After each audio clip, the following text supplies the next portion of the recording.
while the Democratic Party and the National Press Corps is scrambling to, metabolize the current reality of Biden's diminishing mental capacity and what they're going to do about this presidential election, there's a certain part of me that feels that they are in some sense relieved to not be talking about what's happening in Gaza right now, because as of, the end of the school year, like most of the protests have been physically removed from public presence in American life. And reporting, it seems the national press has dropped off the cliff in terms of what's going on in Gaza.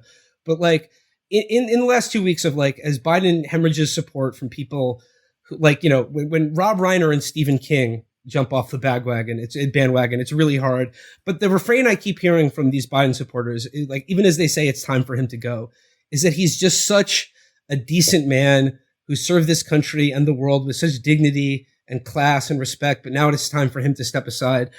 Jeremy, I haven't talked to you in a while, so I'd like to ask your comments in light of what I saw just on Sunday. A report from the British medical journal, The Lancet, published an article that estimates the death toll in Gaza could be as high as 186,000 people or more, up to 8% of the population. So I would just like to could you contrast the last 2 weeks or so in Gaza with the last 2 weeks of presidential politics in this country and Joe Biden's enduring decency as a president and a man? Yeah, this is something too that people used to try to say about George Bush. Oh, he'd be a good guy to have a beer with, and when in reality, George Bush, as the governor of Texas, was a mass murderer who was unleashing the death penalty. Like he was popping M&Ms, and then became a global mass murderer when he became president. I've never believed that you judge American presidents based on how they treat their family members or whether or not you think they would be fun to watch a football match with. And the thing about Joe Biden is that, and I did a big series right when he was elected called Empire Politician. So I dug really deep into his life. I watched every documentary. I read all of his books.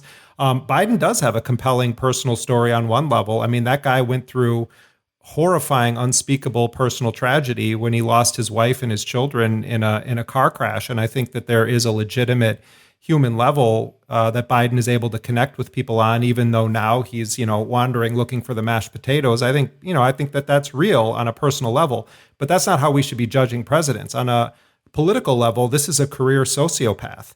When you take the issue of Israel and Gaza, Joe Biden stands out as perhaps the single most passionate supporter of Israel when it's been at its most obscenely violent, when it's been mass killing Palestinians. This is a guy who, when he was a young senator, met with the Israeli Prime Minister Menachem Begin, who was presiding over the invasion of Lebanon, indiscriminately killing civilians. And Joe Biden, in this meeting with Menachem Begin, told him that he, Biden, would authorize the killing of women and children if Canada was posing a threat to the United States the way that Lebanon was posing a threat to Israel at the time. This is a guy who has never met an Israeli mass murder campaign that he didn't only love, but enthusiastically endorsed, or in the case of being a senator, vice president, and president, helped to facilitate. Regarding the Lancet study, this has been something that Ryan and I have been looking at for a long time. People like to say, "Oh, the Hamas Ministry of Health, these are their numbers, and they're not accurate."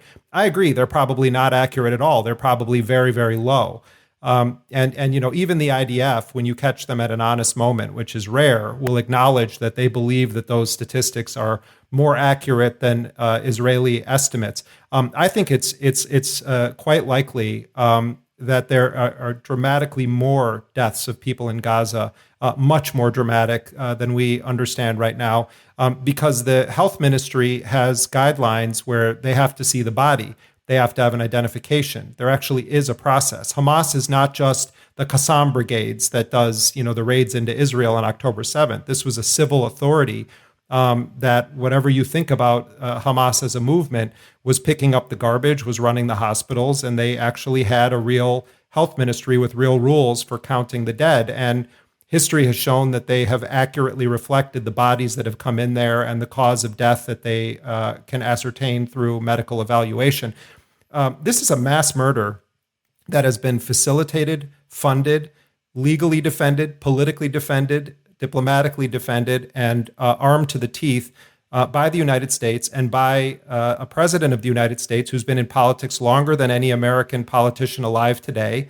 And in between naps, this guy is thinking up new ways to support an utter genocidal mass murder that has been unleashed on 2.3 million people. I mean, like, to your point about, like, the difficulties fully quantifying the scale of mass death, I mean, you kind of have to get pretty graphic, but, like, a lot of the most, like, heinous mass murders that Israel has committed, in this incredibly population dense part of the world, like, you can't distinguish, like, one body from the other when they're done with it.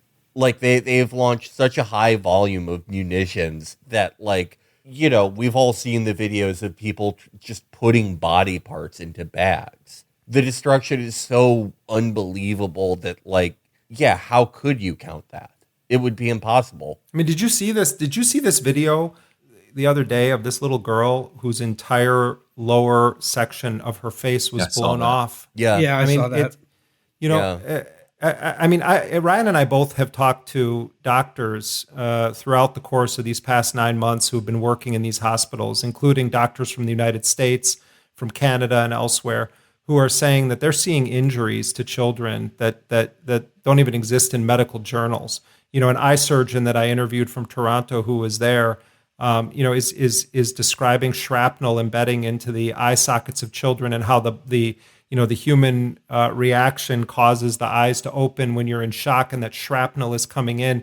I mean, it's the number of amputations that are being done with no anesthetics. You have fathers who are going out to get snacks for their kids in the morning, scrounging for food, to come back and discover that the child has been blown up, and they're taking that snack and they're putting it and they're saying, "I'm going to bury you with this. I'm so sorry that I left you to go and get this." I mean, this is sick. It is utterly sick, and this is entirely sponsored and armed by this administration and by the entirety of the American bipartisan political entity. Yeah, no. There's also something perverse about the way that he's described as a decent and honest man, given what comes out of his mouth. This is the guy who goes around saying, "I saw pictures of beheaded babies. I was shown video of mass rapes. I've seen evidence of families being burned alive." And then you go to the White House, and you're like, "So he has seen this evidence? Like, where did he see this evidence? Can you provide some of this evidence?" And they'll say, "No, he actually has not seen that evidence." Yeah.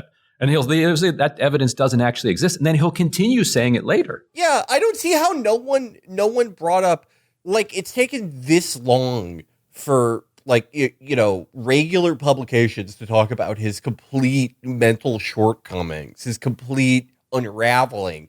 It took the worst debate in the history of televised debates, and not him repeatedly saying he had seen these pictures and videos that don't fucking exist. Yeah, no controversy about whether they exist. Like, they will say on the record they don't exist. And Jeremy, to your point about the Gaza Health Ministry, you'll also remember that Joe Biden cast those figures into doubt, or implied that they were a suspect in some way before, not really giving an explanation for why that's the case.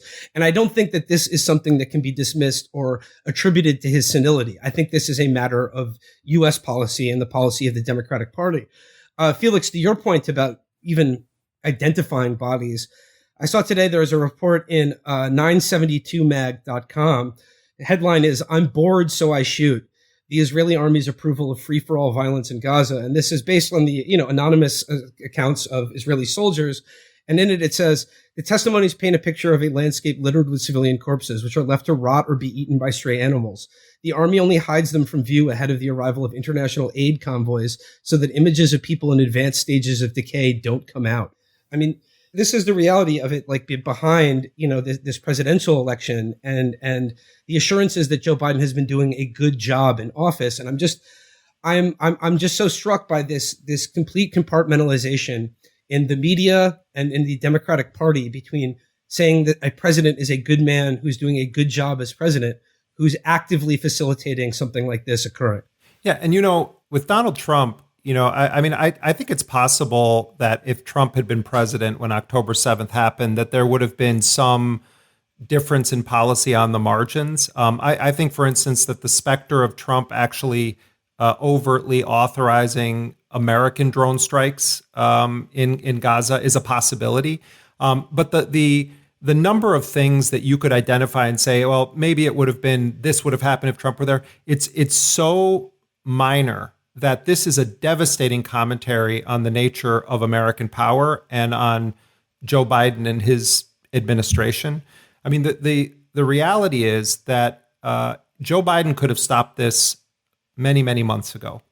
In 2021, it took one phone call from Biden to Netanyahu to say it's done here. And within 2 days, there was an Egyptian brokered ceasefire.